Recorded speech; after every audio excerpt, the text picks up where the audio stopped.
काल पुण्यात झालेल्या त्या मूक मोर्चात त्या चिमुकलीच्या आईबाबांना पाहिलं आणि मन अक्षरशः सुन्न झालं.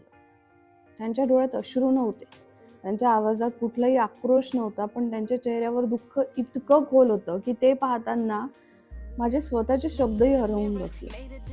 5 वर्षाचं ते लेकरू कालपर्यंत जे घरात तिच्या हसण्याने, हट्टांनी, बडबडीने जिवंत केलेलं जे घर असेल ना त्यांचं, ते भयानक शांततेत उभं असेल. त्या आईकडे पाहताना सतत एकच विचार मनात येत होता. जी आई रोज आपल्या लेकराला घास भरवत होती, ती आज स्वतःच्या तोंडात घास कसं टाकत असेल? तो बाप ज्याच्या खांद्यावर बसून ती जग पाहत होती, त्याच खांद्यावर आज आयुष्यभराचं दुःख येऊन बसलं. कोणीतरी म्हणलं की त्यांनी जेवणच सोडलं.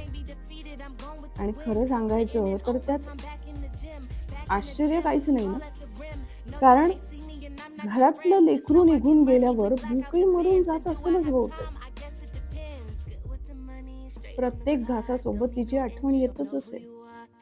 तिचं ते आई पाणी दे, बाबा मला बाहेर जायचंय, हे निरागस आवाज अजूनही त्या घराच्या भिंतीवर फिरत असतीलच. काही वेदना अशा असतात ना ज्यावर सांत्वनाचे शब्दही अन्याय वाटतात, आणि काही जखमा अशा असतात ज्या काळही भरू शकत नाही. त्या आईबाबांकडे पाहताना फक्त एकच जाणवलं की एका क्षणात त्यांचं पूर्ण आयुष्य उद्ध्वस्त झालं.